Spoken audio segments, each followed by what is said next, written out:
Live? Yeah. Get ready. I'll let you know when it's. I see it. Now? Okay. Yeah. Hold on a second.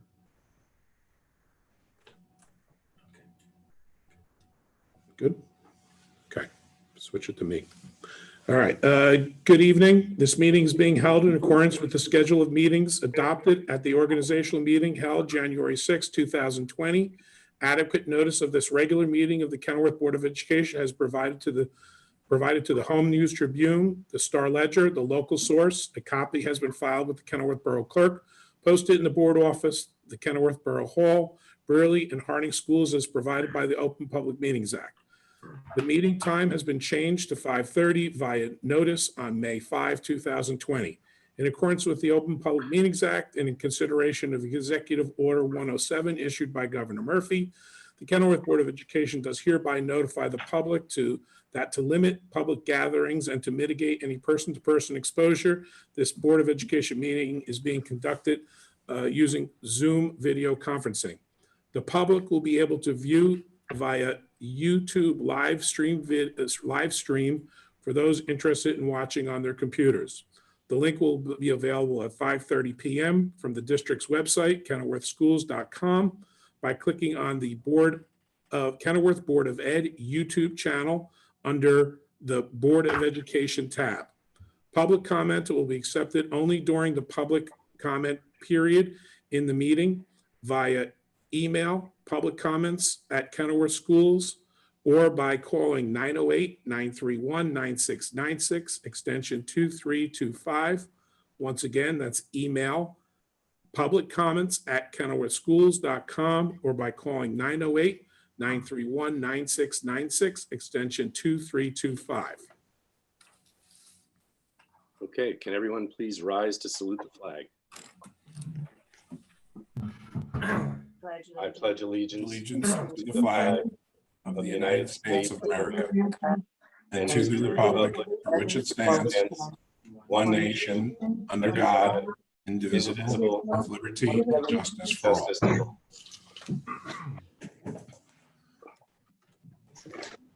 Okay, can we have a roll call, Mr. Ganella? Reiner. Here. Braun. Here. David. Here. Drogan. Here. Haberther. Here. Jankowicz. Here. Ladati. Here. Panici. Here. Zimmerman. Here. All present. Okay. Next item, receiving of the minutes of the secretary from our April 6th and 29th meetings. Someone like to make is there any changes or comments on those? If not, would someone like to make a motion to accept? Motion to accept. Okay. Second. Okay. I have a motion made by Dr. Panici, second by Mr. Ladati. All in favor? Aye. Aye. Aye. Opposed? So moved. Next, reading and acceptance of monthly correspondence. Mr. Ganella. There is no public correspondence that we've received this month. Okay. Moving on to superintendent's report and presentations. Mr. Arlington. Thank you. Good evening. Thumbs up if you can hear me. Great. I'm going to start backwards and actually begin with B because B is pretty pro forma. Earlier today, I emailed you the superintendent's HIB report, and there are no new findings for April or March, although later in the agenda, you'll be voting on a resolution related to a hearing that the curriculum committee heard about an HIB matter a few weeks ago. I'm going to update my report and presentation section so that I may share with the board a high-level overview of some progress and achievements we made around distance learning, and then I'd like to devote a healthy portion of time to Resolution 41 regarding the AIDS hours. But first, I'm going to start with sharing my screen to discuss distance learning. So give me a second.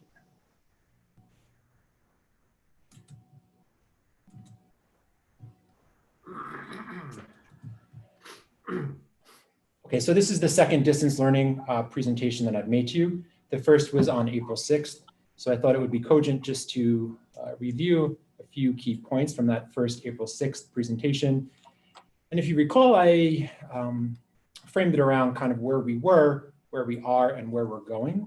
And so on April 6th, if you recall, we were really in gear up and preparatory mode. We were learning technology, organizing free and reduced lunch, and really trying to set clear teacher and student expectations for teaching and learning. Again, this is where we were on April 6th. We were beginning to offer teachers a lot of different virtual PD opportunities to help really advance their future ready technology practices. At that time, we had just put a schedule into place for grades 6-12 to try to keep the workload more organized for kids and teachers, and to try to quell some growing stress that we were getting feedback about. And so far the feedback has been positive. At that time, we were planning for virtual IEP meetings, spring ceremonies, but always keeping an eye on the governor's orders to make sure we were operating within those boundaries. And on the 6th, I also shared with you some of the silver linings, right? I talked about instructional risk-taking, team building and collaboration, and this sort of celebration of teachers. So I just want to update you on where we stand since April 6th. So we continue to provide distance learning enhancements for teachers through more robust professional learning opportunities. And we've been trying to facilitate a wide, deep conversation around synchronous and asynchronous teaching opportunities for our community, right? So synchronous being those live opportunities via the platforms we have, but really yoking those together with asynchronous opportunities for kids too, so that kids had flexibility as to like how and when and where they would complete their assignments. So we're still working out the kinks of that, but I think, this many weeks in, we've definitely found a groove, and feedback has continued to be positive. We were also hearing, two different camps that were rather polar opposites. Either we weren't communicating enough or too much. So we put this construct in place, which is on Thursday. I've been sending notes to the faculty about important happenings across the week, and also trying to model good technology practice and including that information through a screencast as well. And then I've been sending weekly updates to the community on Thursdays. And when there's a need, the building principals have been following up on Fridays. And the purpose of this construct was to be more sequenced and more orderly and more organized in our communication sequence. And so here's where we are today. We're planning for a virtual extended school year. That seems to be the way most people are going in the county, and it just makes the most sense. We have some Title I programs that historically run in the summer. We have flexibility in using the grant money differently. So we're thinking about holding those summer programs or those enrichment supplemental programs actually throughout the course of the year. We're actively planning for graduation and spring events. At this time, the only type of graduation that is allowed is a virtual one. We realize that's very disappointing. I realize that's very disappointing to family and kids. And so when social distancing requirements or dictates are relaxed, then we'll begin to plan for some in-person opportunities to celebrate graduation. What and when that happens, or what that looks like and sounds like, is going to depend on the guidance we get in the upcoming weeks. But we are committed to doing that. We realize that a virtual graduation isn't the graduation that kids and parents have dreamed of for years. So we want to honor that with something more. Right now, we're doing the best we can. The PTOs are doing a really fantastic job of trying to make the event as special as possible, along with the administration and the class advisors. The other thing we're actively working on is reunification, but really realizing that all of our reunification planning right now is really tentative because we don't know what school's going to look like in September. But we do have teams, as I mentioned in my Friday update to you, teams that are coming together around these big topics of buildings and grounds, physical health, social, emotional, and mental health, academics, technology, and just general community and spirit building. We're treating that plan as living and breathing in hopes that once we get more state level guidance, we can further flesh out sort of what that looks like. I'll continue to provide updates. I'll have another one for you in June. And hopefully the Thursday weekly community updates are serving its purpose to keep everyone informed and kind of in the know about what's happening in our district. Happy to answer any questions about that. Does anyone have any questions for Kyle? No, I'm good. Thank you. Okay, thank you, everyone. I'd also like to address Resolution 41 regarding the hours of aides. Bear with me. This is a comprehensive response to that resolution, and I hope it provides some clarity. Anticipate some board member, obviously, in public comment. So I'd like to take the opportunity to provide a case for support and background information to help contextualize the resolution and also do a better job of separating fact from fiction. Okay, so to start, the goals of the proposed adjustment are twofold. This is really important. First, the goal was to create an aid schedule that best meets kids' needs. The second goal was to enhance the district-wide and building operations of scheduling aids.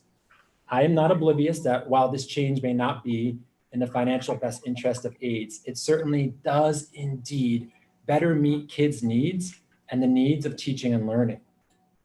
Let me explain. All right, so the English majors who are watching and others may be familiar with the idea or the term syllogism. It's a form of rhetorical reasoning. If A is equal to B and B is equal to C, then A is equal to C. Here's an example. All dogs are animals. All animals have 4 legs. Therefore, all dogs have 4 legs. It seems like a natural syllogism to assert that as a result of offering aides 3.5 hours of work a day instead of 5, we're hurting or providing more inconsistency for kids. Herein lies the faulty syllogism some may be framing their thinking around. If aides have fewer hours, kids have less support and consistency. I'd like to claim and use my time tonight to prove outright that that is categorically not true. First and foremost, this is a child-centered move. One that, if you allow me to explain, is in the best interest of students. It provides more consistency for students, particularly those with the most needs. It more fully takes into account their needs, and I'll explain why in a second. But first, it might be useful to look at what the model does not do. It does not follow the logic of, this is what we've always done, nor does it take what personnel we have available to us and then ask us to back into a plan that we crowbar kids into to make work for the personnel we actually have. That's actually the type of model that short shrifts kids that I'm trying to avoid. This model I'm recommending and that you've seen follows a pattern of what kids need and what the district needs to operationally function, with the aims of consistency for kids and for teachers as part of teaching and learning. The plan uses those needs to drive personnel. Before I explain how, let me also right off the bat disabuse anyone the idea that this is a decision based on a response to COVID-19. It's not. Although I do anticipate a larger conversation about the role of aides as part of our reunification plan if remote learning continues into September or if we return in some hybrid model. Additionally, this was not a fiscal decision. Despite information that appeared in the Tap Into news source today that states this recommendation is a result of budget cuts, that's not true. It's unfortunate that misinformation was quoted. The fact is, there is not a real substantial financial benefit to this recommendation. This was not a fiscal decision. The decision was because it allows us to more confidently meet our obligation to be in compliance with the IEPs of students who requires aides. Here's how. Right now, the school days are 6.5 hours for Harding a day, right? And 6.75 hours for Brewerly. And we have 5 hours of aid coverage per day per aide. So by the very nature of that scheduling construct, there's a scheduling problem. We currently have too many aid hours and not enough aid coverage. By the very nature of that, most students currently have more than one aide. In fact, and this is really critical to note, there are several students who require one-to-one aides. So that means these are our most severely disabled students. This year, at most, we had 9 kids who needed one-to-one aides, and currently we have 7. None of them, and we quadruple checked, work with just one aide. Those 7 to 9 students at minimum already have 2 aides in one day. One child had, for a period throughout the year, 4 aides in one day. This doesn't work for kids. In the new construct, students who had 2 aides will continue to have 2 aides. No student who requires a one-to-one aide will have more than 2 aides, which is an improvement for many, again, of our most severely disabled students. So for most students, their aid circumstance will remain the same. For some, their aid circumstance will improve with more consistency. For none, will there be more inconsistency. All IEPs will continue to be met. For example, the 9 neediest students will have far fewer aides in the day. Kids who have classroom aides for a specific course will continue to have an aide for a specific course. Teachers will benefit from having the same aide all morning or afternoon, rather than rotating aides based on preferred schedules. I also want to spend some time discussing least restrictive environment. Well, it seems I've learned in my year, a little more than a year here, that some of us don't truly appreciate the term. I know many of us do, and it's really important to consider that as part of this decision-making. The least restrictive environment would be a special ed student in the general ed classroom. That student needs very little support, right? He or she is fully included, that's inclusion. A level down from that would be a student in a gen ed classroom with aid support. This student may need support that looks like, among other things, redirecting, helping stay organized, etc. Any special ed student who is included in the general ed setting and needs a higher degree of support would be placed in an in-class resource room with an actual special ed teacher in the gen ed class. Our special ed teachers continue to provide students with academic and behavioral and social instruction that they require as part of their specialized program, and aides by law don't, nor can they, provide that work. They facilitate and they support that work. In this proposed schedule, special ed teachers continue to be the primary deliverers of the student's specialized program. Aides continue to facilitate and support. We should continue to keep in mind most students in the middle and upper grades need aides in specific classes, like resource room ELA only for example. By that very nature, they may already have multiple aides in a day, depending on in what class they need an aide and when that class runs. The change there would be for the teacher.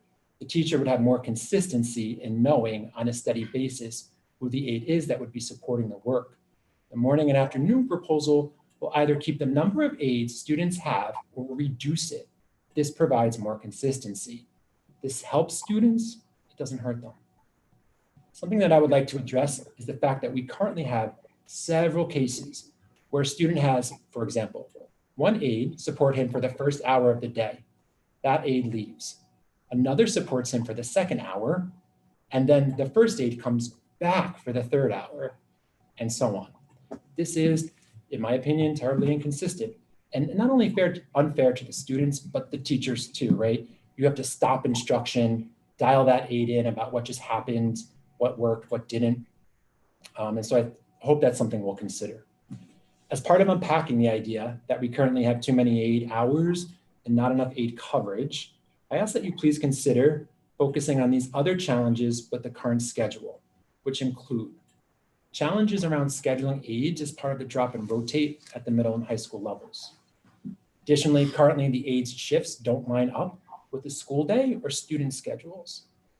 Because we're overlapping, we have schedule redundancies, which result in several periods a day of office or guidance office assignments that we assign aides to. That is, we need 2 aides currently at 5 hours each to cover 6.75 day. So there's great overlaps that include unpaid breaks and staggered schedules, which make it difficult to fill with substitutes. It also makes it difficult to accommodate the needs of students when the needs change or we get new students.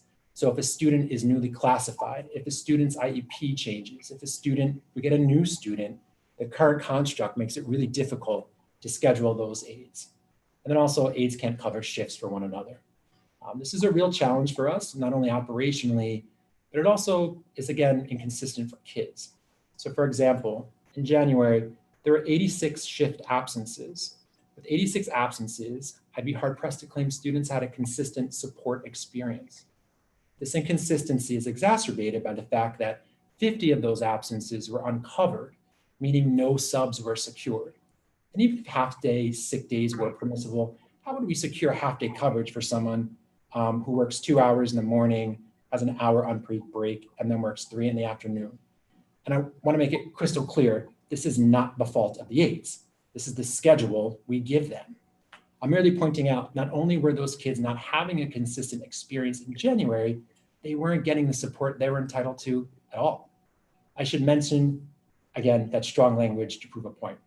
I trust, and I've seen firsthand in my classroom visits, I've done 30 formal visits this year, observations, and 43 informal pre-COVID-19, and the competence of our teachers to help make up for those inconsistencies helps give their students what they need.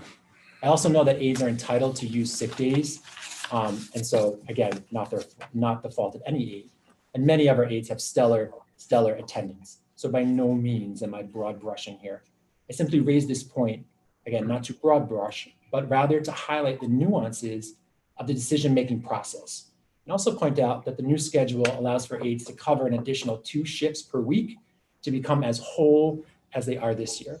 And based on a review of historic data related to absenteeism, I believe it's likely for that to happen regularly. Other challenges include meeting students' needs during the school day, limits aid availability for student drop-off and dismissal.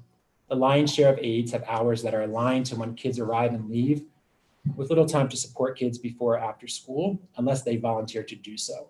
And I acknowledge that many do, and I thank them. Additional challenges, there's no time available in the current aid schedule to provide training. Moreover, some aides report that it can be difficult to work second jobs or make personal appointments given the current schedule, which isn't a concern for the school district, but I share it here because it's something that has been shared by many times. Again, I want to make clear none of this is the fault, or nor am I scapegoating any aide. They're working in the construct we give them. All of these logistical issues are addressed with the new adjustment in the schedule, and in so doing, it provides consistency for our kids and our teachers. So this was not just a gut reaction, right, to the schedule change. A lot of thought went into it, and the data that was used to inform this decision included an examination of staggered scheduling and how many periods of redundancies we have, ongoing PD needs, and the lack of time we have available in the schedule currently to address that, attendance, flexibility, as I mentioned earlier, to schedule for new students or changing needs, the amount of CST and administrative manpower that it takes to cover schedules, consistency for students and teachers, and arrival and dismissal needs. In closing, this decision, or decision-making like teaching, is both art and science. Everyone knows that.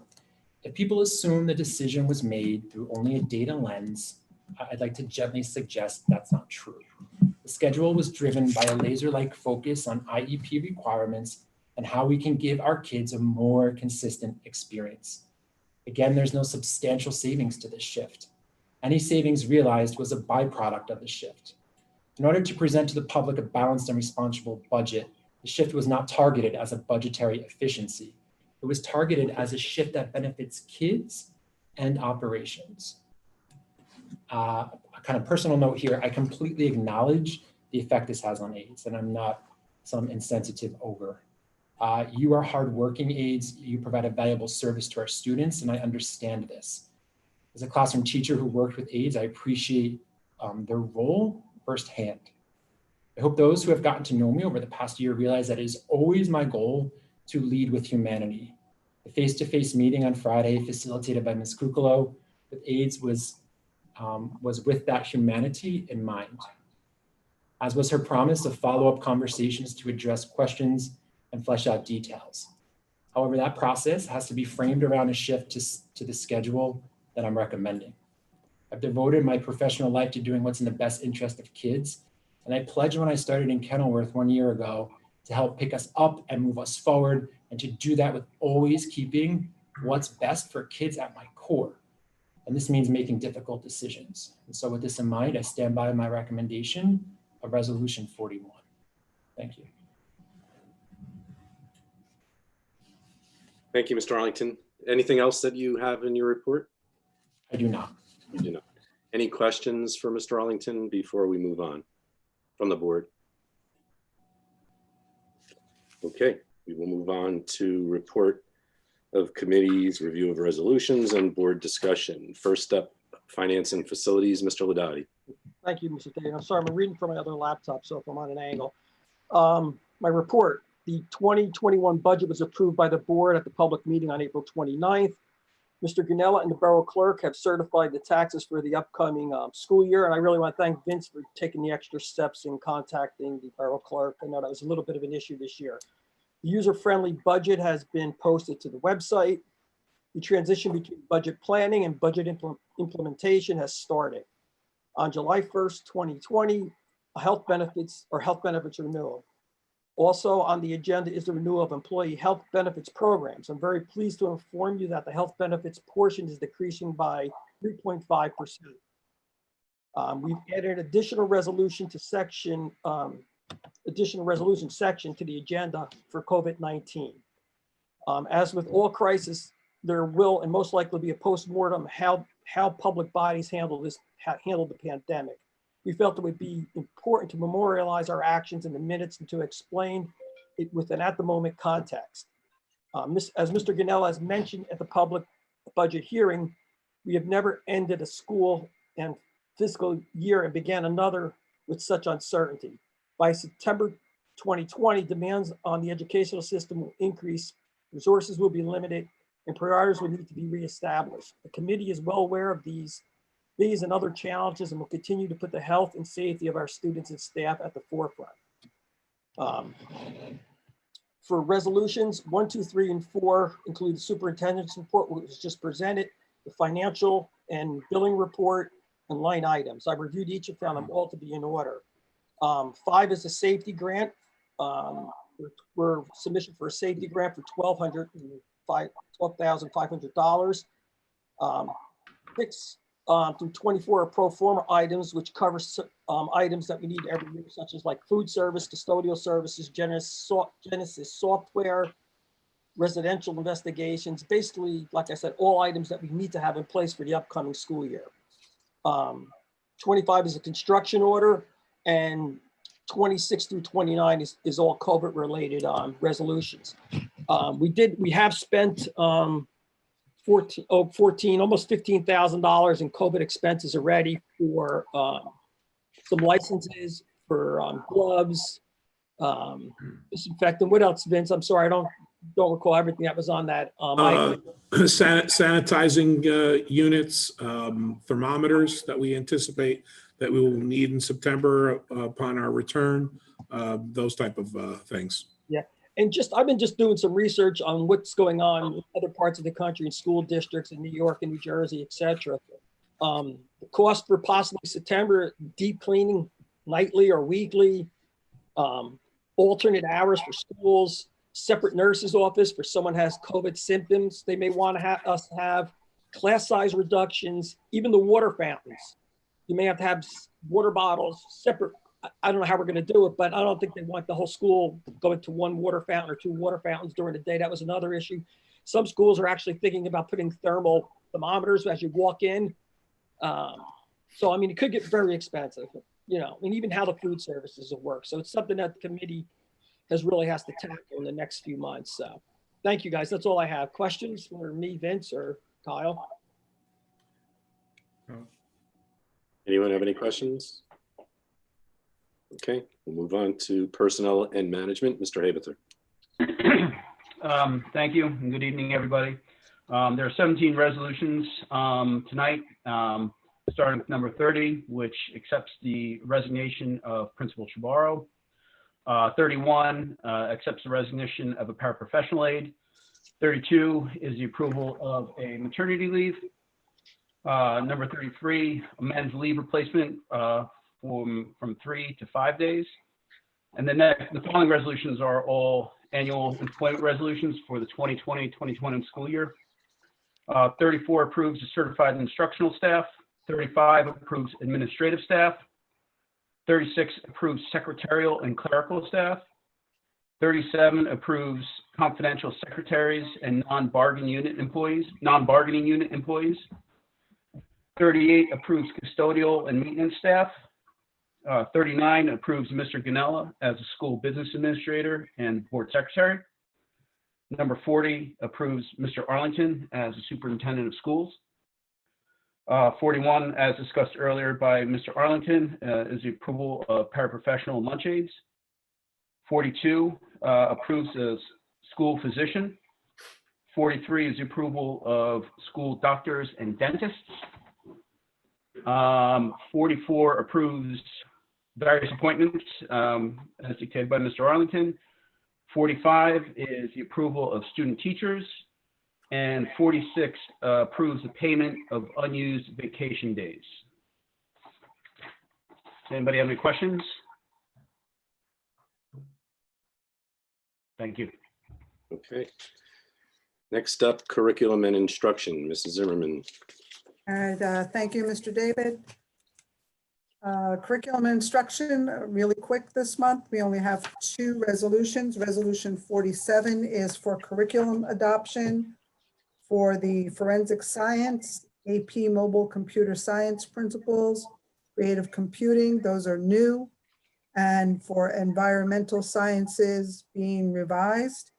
And resolution number 48 is our HIB, accepting the March report as read at the April meeting, as well as the recommendation of the board subcommittee that an HIB ruling be left as is, that it stands.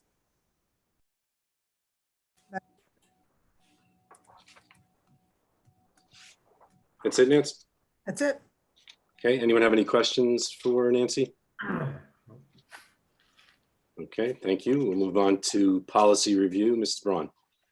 We have 2 resolutions. Resolution 49 is first reading of Regulation 1581 regarding domestic violence. The Uniform Domestic Violence Policy encourages public employees who are victims of domestic violence to seek assistance from their human resources officer.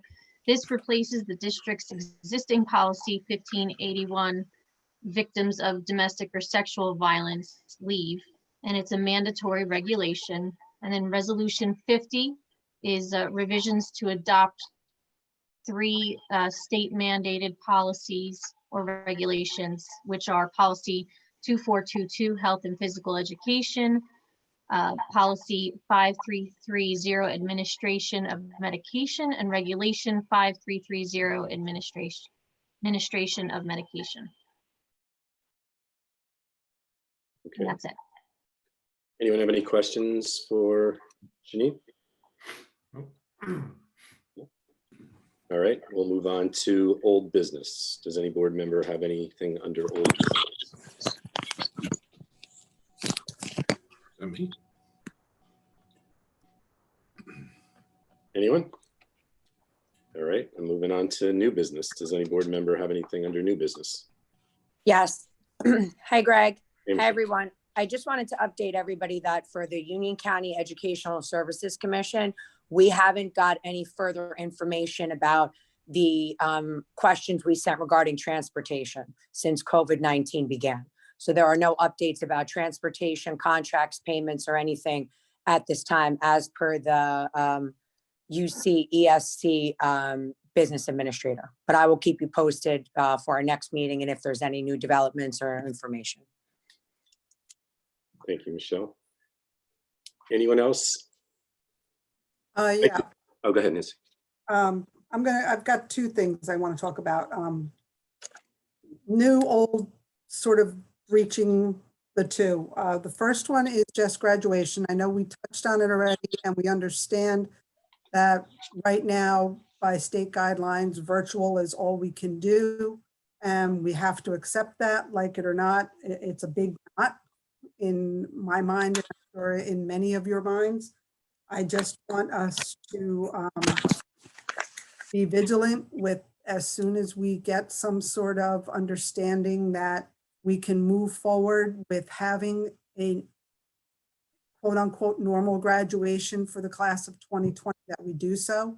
Like I said before, if it's in the middle of summer, so be it.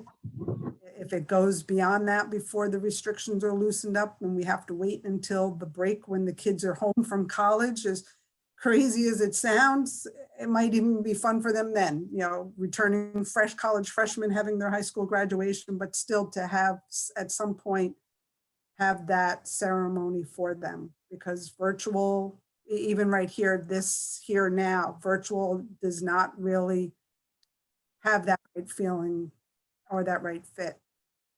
And the other thing, and this bothers me, I'm not one generally to not support our superintendents when we come forward with recommendations. I listened very carefully to the report tonight about the 8 hours, and I've got more questions now, I think, than I had beforehand. Part of my problem, I guess, comes from having been on the board as long as I have. I've seen our district in the past when we had the aides working at that reduced number of hours, and went through superintendents who found the need to increase the hours to where they are now because of the inefficiency of having them at 2.5 hours, 2 hours, 3 hours, scattered here and there. So I worry that that may happen again. The points, Kyle, that you made about consistencies or inconsistencies and students having multiple aides during the course of the day when they should have been in a one-to-one situation, that just opens up in my mind, why was that happening in the first place? So that bothers me. Go Sure. ahead. So one-to-one does, I should clarify a little bit, one-to-one doesn't mean that the kid needs the same aid all day, right? Just that he's getting one-to-one attention. So I think Right. the 2 aides with 1 student is a result of the schedule. Like why why 1 or more kids had more than 2, I don't know. I really have to dig into that. Yeah, it's a Right, problem. and that's the part that's really, I get where you may have had a swap over where one child had 2 different people because of the hours and the time and the scheduling. But 1 encountering 4, and maybe that particular child, it wasn't an issue for, but knowing people with some special needs, children, related or otherwise, and knowing that for some kids, it's very difficult to make that connection and feel comfortable and safe, makes me wonder how we had this going on. Sure. All right, that's, I just, right now, I honestly, it's still flipping around in my mind and I don't know where I'm going with it. I want you to know it's not out of disrespect to you, Kyle, should I vote no. But like I said, having waged this war once already in my 20 whatever year career with the Board of Education here in this town, I just fear it more than see it as being something that's going to work. I appreciate you sharing your thinking. Sure. And I would also, well, you can't see me wave because I don't know that you can see me, but I can't see anyone. Yeah, we can see you, Paulette. Okay, well, it bothers me that I can't see all of you, and I'm wondering why is that, because this is not right. But however, as long as you can see me, I'm not asking you to vote yes or no. This needs to be looked at more. And I truly believe, since we went from when you didn't let them take their half a day forever, for whatever reason that was, that's when the problem got exacerbated. I just think we have to listen to these people. Kyle, no disrespect for you. I know that you care very deeply. I just truly believe you haven't heard and seen the other stuff that's going on. And I just want to take a little bit of a look at it before we jump on this. Well, we've talked, you know how I feel about it. So it doesn't have to be a yes or no. It has to be, let's talk to all, you've all gotten my emails, which I apologize for, but there's questions that haven't been answered.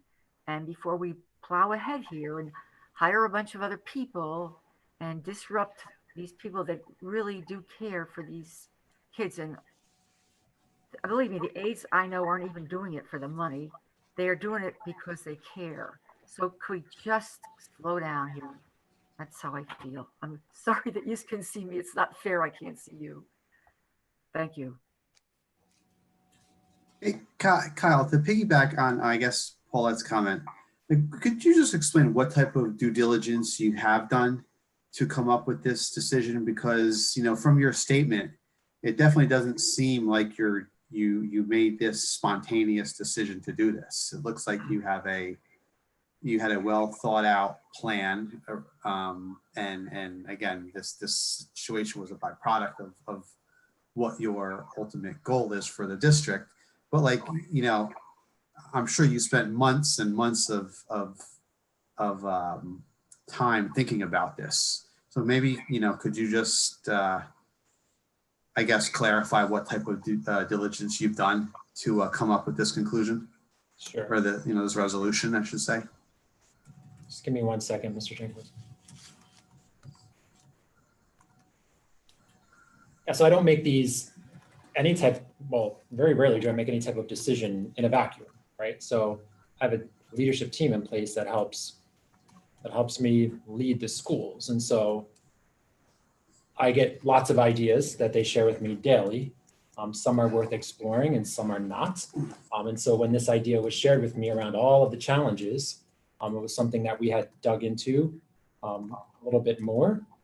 It was related to a review of like the number of aides that each kid has. So this is definitely not a knee-jerk reaction. It was looking at some of the inconsistencies on behalf of the students. So what was the data that we used? We looked at the students' needs at the IEP level, right? Where we were in compliance and where we could be more in compliance. We looked at attendance. We looked at the unstructured times during the times of day where we had so many overlaps. We looked at the flexibility that we don't have to adjust when a kid's IEP changes and some of the challenges that brings, right? We looked at substitute availability. We looked at arrival and dismissal time and how those are being handled for kids. Just the flexibility to meet other obligations. And so, yeah, all of that was sort of outlined in what I shared. I certainly appreciate the aforementioned comments. I certainly get it. But I promise you that I've come to you with this in the past months, trying to be really thoughtful about the implications and the way I think it does better meet kids' needs. But I certainly appreciate the different opinions, sure.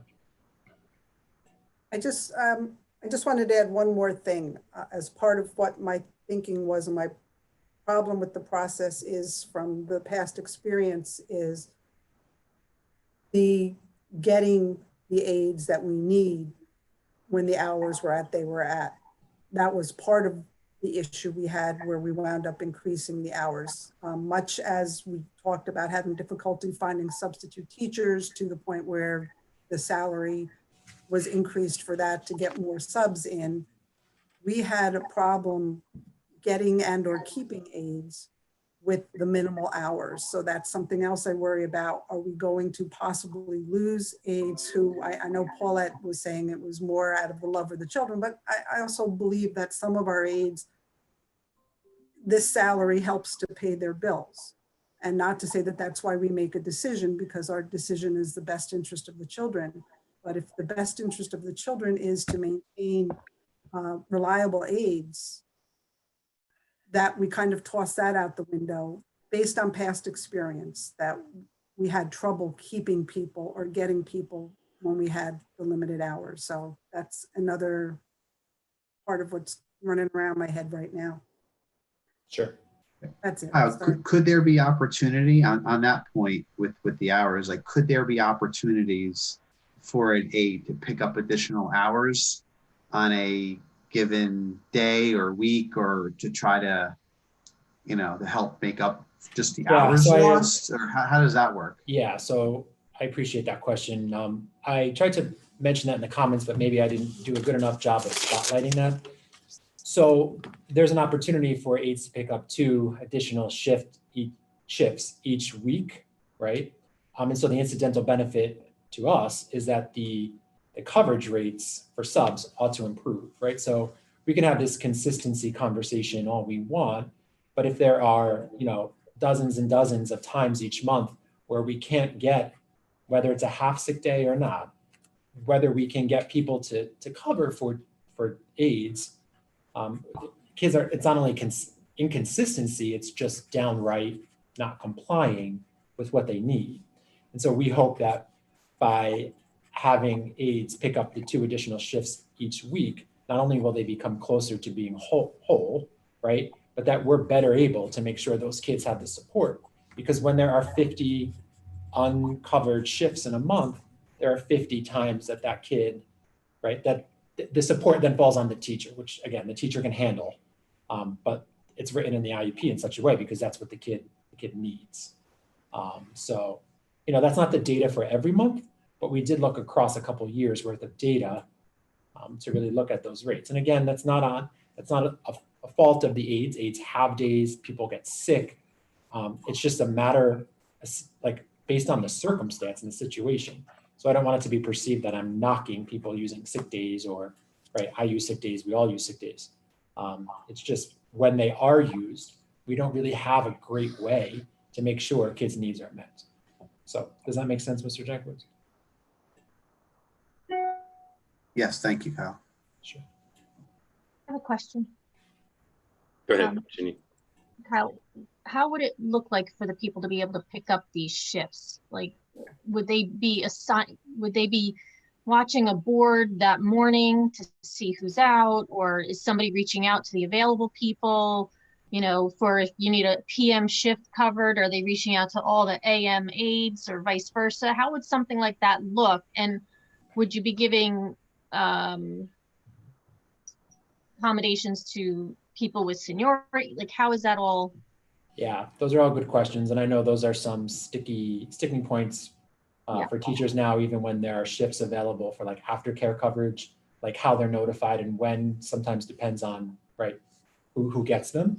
And so that's something that Ms. Kukolo is open, our Director of Student Personnel Services is open to meeting with the aides about to help develop that plan based on something that they think is fair. So when she had met with them Friday, part of that conversation was to go back and kind of think, and we meet in 2 weeks to provide an opportunity to ask further questions. But I'm not sure, Ms. Braun, how seniority would work, if that would be like an equity issue with the collective bargaining agreement. We'd have to look at that. But I know that at the department level, our director was very open to having aides be part of that process to develop the protocol to work as hard as possible to make it fair and equitable. Does that make sense, Ms. Brown? Yes. I just want to make sure all questions are answered if I can answer them. All right, last time. Since you were talking English major earlier, the semantics between could be able to pick up 2 shifts a week and will be able to pick up 2 shifts a week can make the difference on whether or not aides stand by and take a chance on, will I be able to get the money I need for my income, or do I get a second job somewhere and then thereby no longer be available to rely on them for subs, or find another job somewhere else that's giving them the hours that they need in total and leave us all together, which goes back to my fear of losing our reliable ones. Sure. So I love a good semantics argument. The could is solely based on if other aides are absent, right? There wouldn't be any other reason except if there weren't absent. Right, so there's not automatically free shifts floating in a regular week that everybody can grab. It's only when somebody else needs to be out and we need to fill it in. So at this time, no, but I suppose, talking about semantics, that would depend on what, like this construct is based on what the IEP needs are right now, right? And we're kind of like forecasting out. We're in re-eval season right now, so we're not totally sure. Could that be a possibility? I suppose, but it hasn't been one that's been shared with me yet. All right, thank you. And You're Kyle, welcome. just for the public record, who worked on this with you? I'm sure the Director of Social Services, and that was you. Well, who else? Can you tell us that? Yeah, so the idea was generated out of the Department of Student Personnel Services, more specifically our director, Ms. Kupalo, worked really hard to do a really thorough analysis of kids and their IEP needs. And she's brought it to me over the past several months, and we took a real measured approach to making sure it worked, because we realized the far-reaching implications of this. But again, this is not something that was done in a leadership vacuum. And so no one really spoke to the teachers or aides at all, or Well, I would be uncomfortable. I did have conversations, to be honest. If okay. I'd be uncomfortable saying in a public setting who they were, because I would be I didn't pitting association member against association member. But, you know, I have had conversations. Thank you. All right, I guess at this point we can move forward. I just have one thing unrelated to the conversation we've been having, and that is the Union County School Boards Association had, I believe it was their first virtual meeting about a week ago. I did attend it. The topic was the Chief School Administrator evaluation, which we are all in the process of completing at this time. I know all the board members have actually completed the online survey, so thank you for that. And I guess at this point, Mr. Haberther, you and I will need to discuss how we're going to proceed. I think the evaluation process is different this year, not completely, but somewhat different from previous years. So we have to take a look at that and obviously complete the evaluation in a timely fashion. So having said that, that it is time to open the meeting to the public. Do I have a motion to do so? So moved. Second. Okay. I have a motion made by Mrs. Zimmerman, second by Mrs. Strogan. All in favor? Aye. Aye. Anyone opposed? So moved. Okay, the meeting is open to the public for comment. The Board of Education sets the limit for the public to speak at the board meeting to 5 minutes per person, unless prior permission has been granted by the board for extended time. Public comment will be accepted via email at publiccomments@kenilworthschools.com or by calling 908-931-9696, extension 2325. I'll repeat it. Public comment will be accepted via email at publiccomments@kenilworthschools.com or by calling 908-931-9696, extension 2325. Let me just point out, there's about a 20-second, 30-second delay Oh, from there is? Okay. from the YouTube stream. So just keep that in mind. Very good, thank you. Yeah, I think, we usually wait about 5 minutes, I think, before we would shut it down. Hello? Yes, I am calling in about the public comment. Okay. Please state your name and your address for the record. Sure, it's Lillian Falsitano, 11 South 17th Street, Kenilworth, New Jersey. Okay, Mrs. Falsitano, what's your comment? Well, my comment basically is in regards to the working on a rotating schedule to pick up extra shifts. That wouldn't really work for the aides because our contract states that we can only work up to 6.5 hours a day. So picking up an extra shift in any given day would put us onto 7 hours, which is not allowed in our contract. Okay. Thank you. And I'm going to go to the next comment. Okay. Only gonna pick up 3 hours though, right? Okay, I do have an email comment, which I will read. It's from Mrs. Finestrello, Marianne Finestrello. It's based on our contract. There is a breach of our collective bargaining agreement contract. I have quoted the following as well, attached a copy for your review. We were notified on Friday, May 8th, through a Zoom meeting that our salaries are going to be decreased, which in fact changes our salaries. And page 37, Article 14, salaries, Section B, it states that all employees shall be given written notice of their salaries for the forthcoming contract year, no later than May 15th, provided the salaries have been agreed upon through the collective negotiations. And if not so agreed upon, then the salaries in effect the preceding April 30th in question shall be continued until the settlement has been reached. As you can see, all salaries are being changed without any collective negotiations, and we are not given written notice. And our Zoom meeting was well after April 30th, 2020. This is Marianne Finestrella from Kenilworth, New Jersey. Okay. Thank you.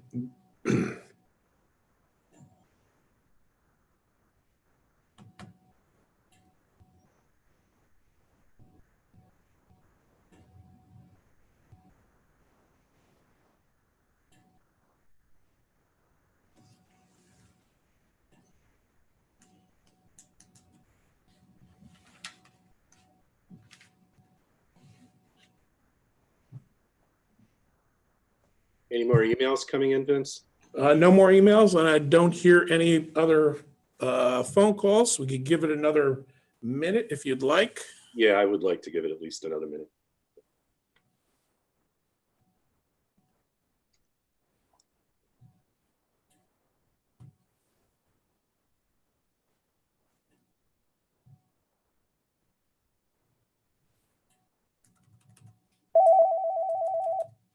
Okay, got another phone call coming in.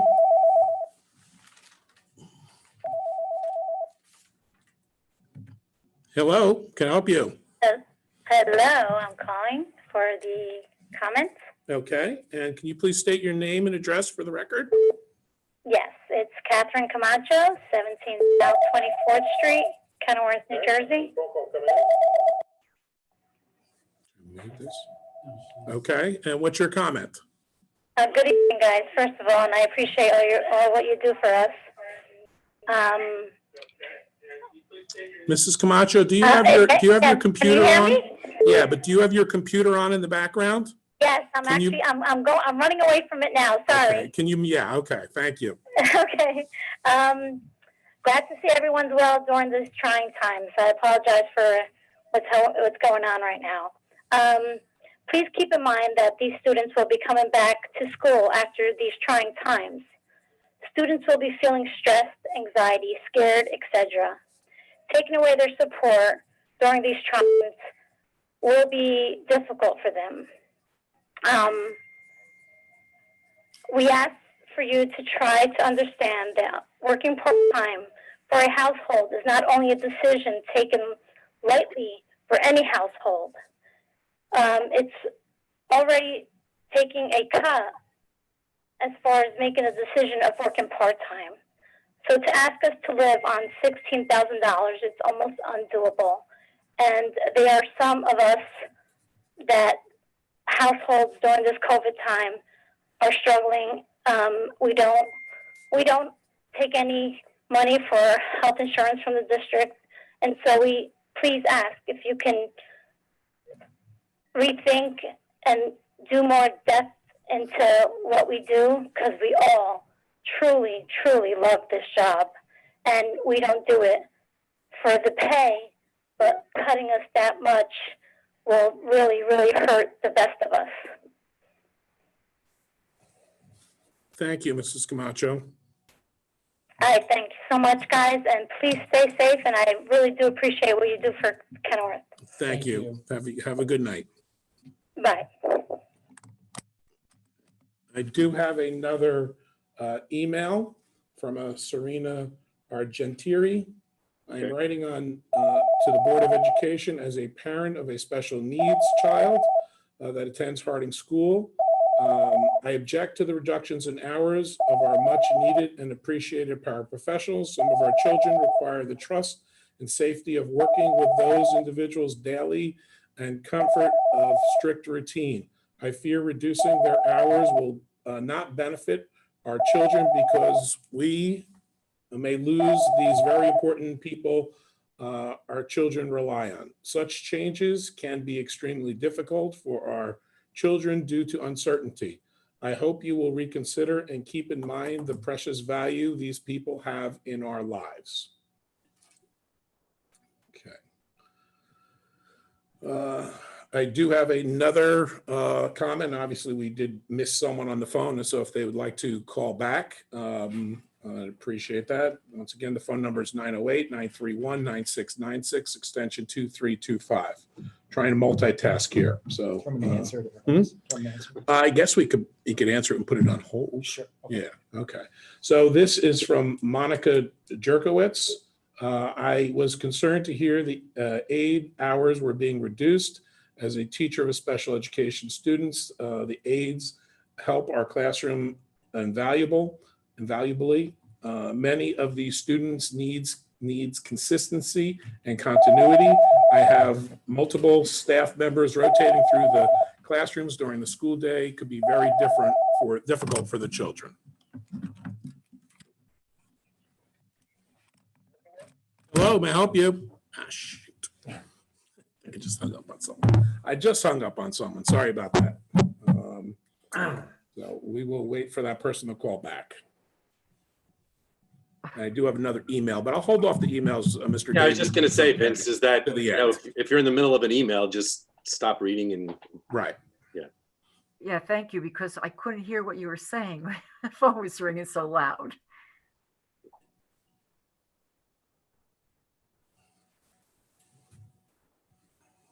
Caller, you want to try again?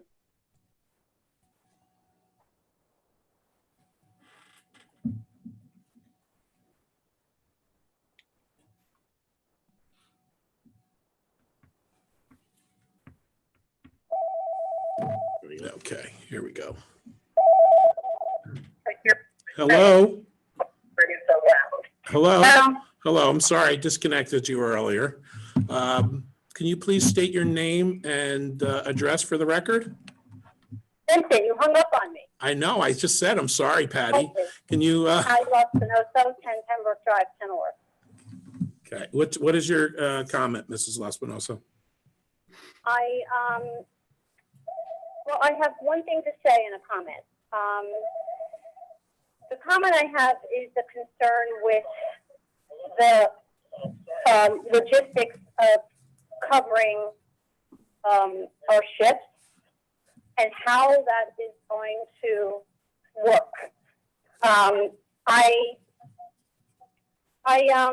I don't see how they are going to accommodate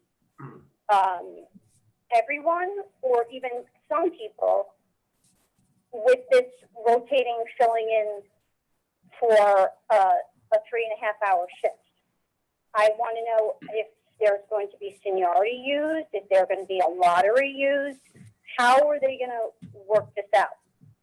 Because I see it as being a logistical nightmare in my past experience. Okay, thank you. An earlier caller had a similar concern. Actually, that one of the board members brought that up as well. Okay. Yeah, I know she did, and that was the exact question I had. Okay. And then I heard her bring it up, Okay. and I have a real concern with that. Okay. I mean, like they were saying, if the aides are only supposed to be working a certain amount of hours a day, and then you have to fill in one of those 3.5-hour shifts, which you can only do twice a week, to me, that still lends for inconsistency. Because if you have someone that's going to be out for, I don't know, 3 or 4 days, that child is still going to have up to 3 or 4 different aides in a matter of a week. So to me, it's almost like you're saying 6 of one, half a dozen of another. And to use consistency as a reason, to me, is, I'm trying to use the right word. To me, is I don't know the word I want to use. But to me, to use the word inconsistency as being the reason, one of the main reasons, is to me not true, in my opinion.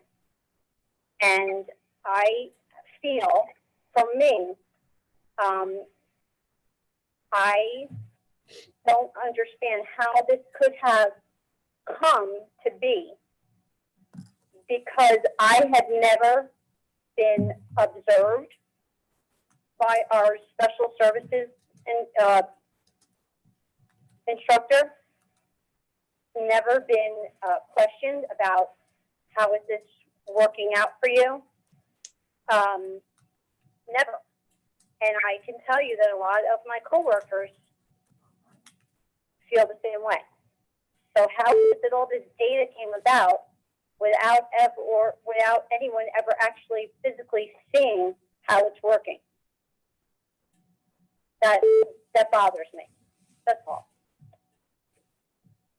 I'm not going to take up any more of your time. Okay. I'm glad everybody's okay, and it was nice talking to you. Thank you. Have a good night. Thanks. Okay.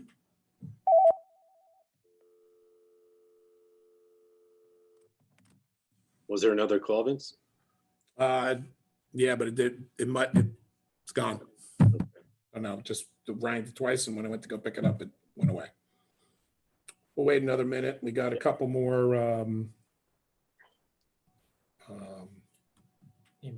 emails.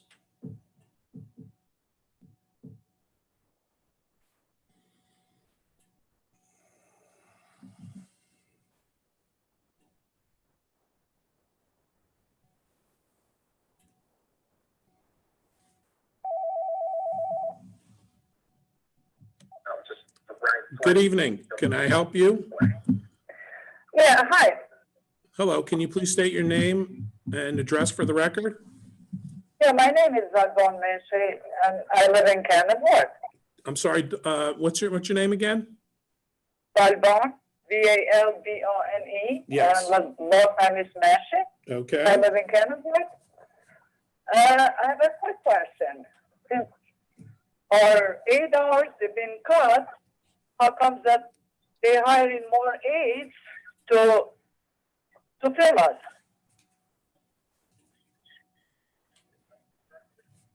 Yeah, my name. I feel like my speech that prefaced my comments kind of addressed that.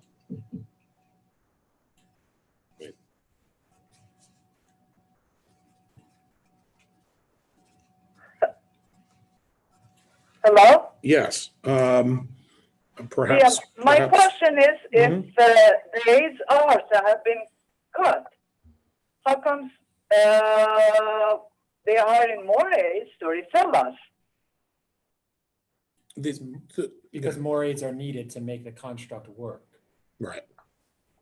Yes, so instead of us working the hours that we had, they're hiring more aides. So for me, that doesn't make no sense. Okay. Thank you. You have any more other comments? I think they should just take us in consideration, and they should work for the benefits of the kids. Okay, thank That's you. it. Have a great night. Thank you. Thank you.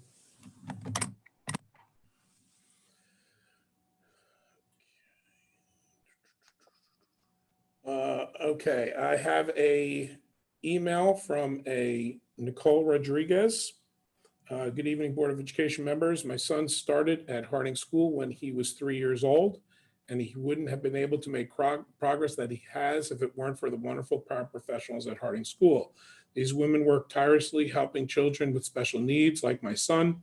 We will lose many of our wonderful paras due to this cut. Mrs. Drogan is correct when she said that many do what they do because they care, but many also need the money to pay bills and live. How will they be able to pay their bills based on possibly picking up extra shifts once in a while? They will be looking elsewhere for a job. Echoing what Mrs. Camacho's just said, these students are already going through a tough time. How can we be expected to return to school and not be able to see the many faces of these wonderful women who comfort them. Please reconsider this. I am begging you to do what is best for our children. Thank you, Mrs. Rodriguez. I have another comment from Nicole Bellino. This message is in regards to the reduction in hours for paraprofessionals.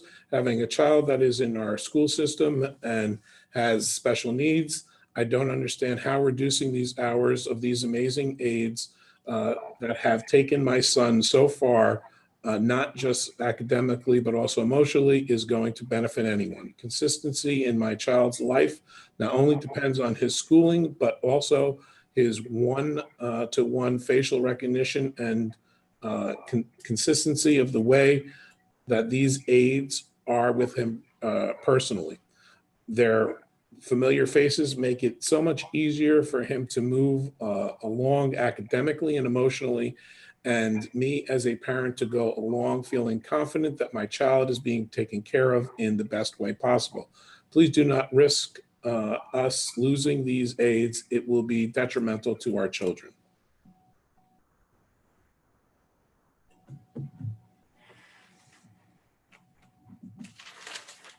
Any other emails, Vince?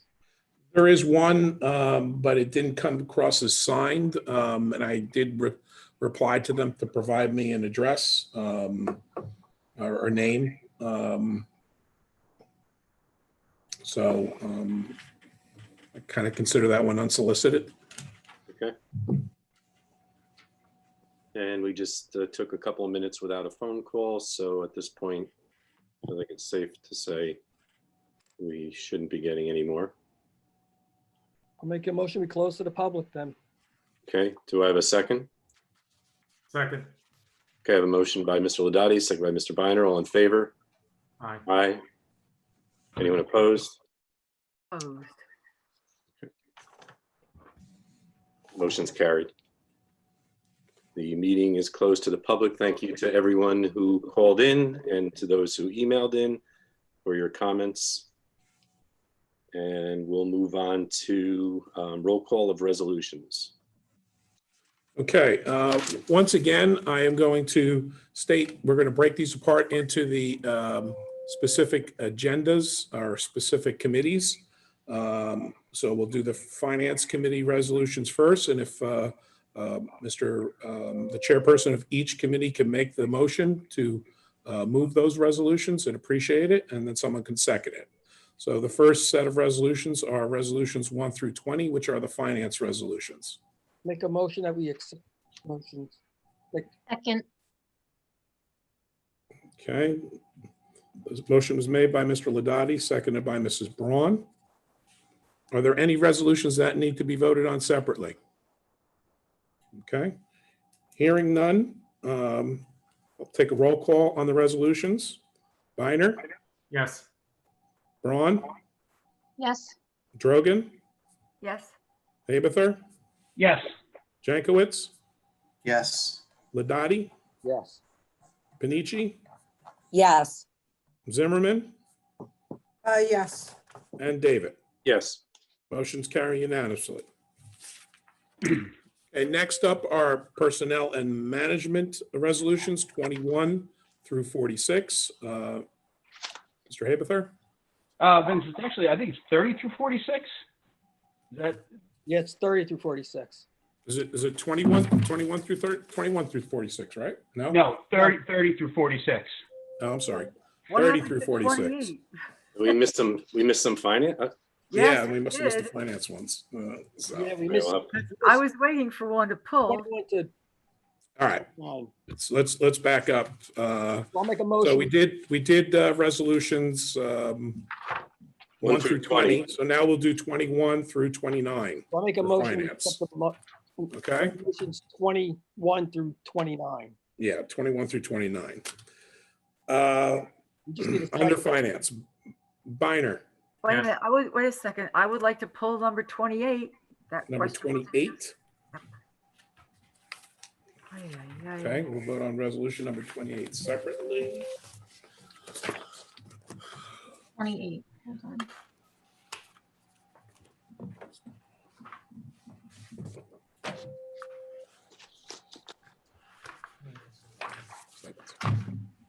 Okay, so this is 21 through 29 with 28 excluded. Biner, Yes. Braun, Yes. Drogan, Yes. Haberther, Yes. Jankowicz, Yes. Wadati, Yes. Panici, Yes. Zimmerman, yes, David. Yes. Motion's carried unanimously. This is resolution number 28 on the agenda. Biner, Yes. Braun, Yes. Drogan, No. Haberther, Yes. Jankowicz, Yes. Ladati, Yes. Panici, Yes. Zimmerman, yes, David. Yes. Motion carries 8-1. Okay.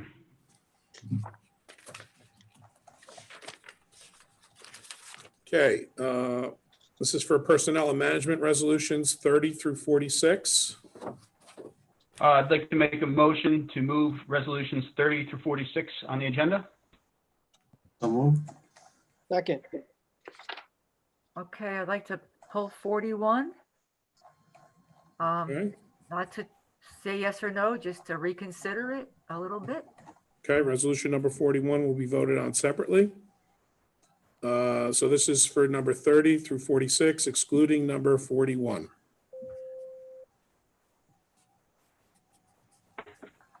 Biner, Yes. Braun, Yes. Drogan, Yes. Haberther, Yes. Jankowicz, Yes. Wadati, Yes. Panici, Yes. Zimmerman, yes, David. Yes. Motion's carried unanimously. This is for resolution number 41 on the agenda. Biner, Yes. Braun, Abstaining. Drogan, No. Haberther, Yes. Jankowicz, Yes. Wadati, Yes. Panici, Yes. Zimmerman, no, David. Yes. Motion carries by a vote of 6 to 2 to 1. This is for curriculum instruction resolutions number 47 and 48. Mrs. Zimmerman, yes, I'd like to move resolutions 47 and 48 for a vote. I'll second. okay. Motion was made by Zimmerman, seconded by Ladati. It's for resolutions number 47 and 48 on the agenda. Biner, Yes. Braun, Yes. Drogan, Yes. Haberther, Yes. Jankowicz, Yes. Ladati, Yes. Panici, Yes. Zimmerman, Yes, and David. Yes. Motion's carry unanimously. And finally, policy resolutions number 48 and 49 on the agenda. Mrs. Braun, I'd like to move resolutions 49 and 50. Or Second.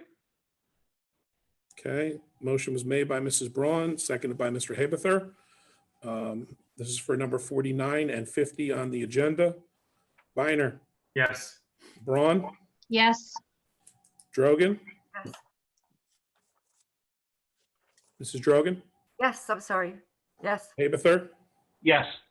Jankowicz, Yes. Ladati, Yes, sir. Panici, Yes. Zimmerman, yes, and David. Yes. Motion's carry unanimously.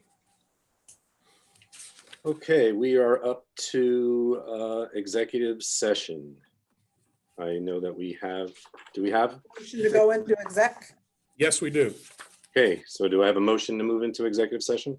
so moved, Do I have a Second. I heard a couple of seconds. Somebody. Pick one. All right, motion made by Mrs. Zimmerman, second by Mrs. Braun. All in favor? Aye. Aye. Opposed? So moved. Board is going into executive session. Okay, I'm going to read the resolution. Be it resolved by the Board of Education that the Board of Education meet in private session, which is being held pursuant to Section 7B of the Open Public Meetings Act, from which the public shall be excluded to discuss the topics of KEA negotiations, all units, the school business administrator's contract for submission to the executive county superintendent, and litigation, specifically the Crestview Board of Education matter, which private discussions being held pursuant to Section 7B and 8 of the Open Public Meetings Act. Matters under discussion will be disclosed to the public as soon as the final decisions are made and voted upon.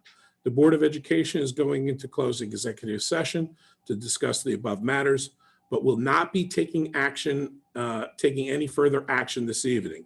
The meeting therefore will adjourn at the end of executive session. Okay, I'm going to do roll call. Biner, Yes. Braun, Yes. Drogan, Yes? Haberther, Yes. Jankowicz, Yes. Ladati, Yes. Panici, Yes. Zimmerman, Yes. and David. Yes. Okay, motion carries. We're moving into closed executive session. The live feed on YouTube will now be disconnected. There will be approximately a 30-second delay, so please no talking until we verify that the live feed has been disconnected. Thank you.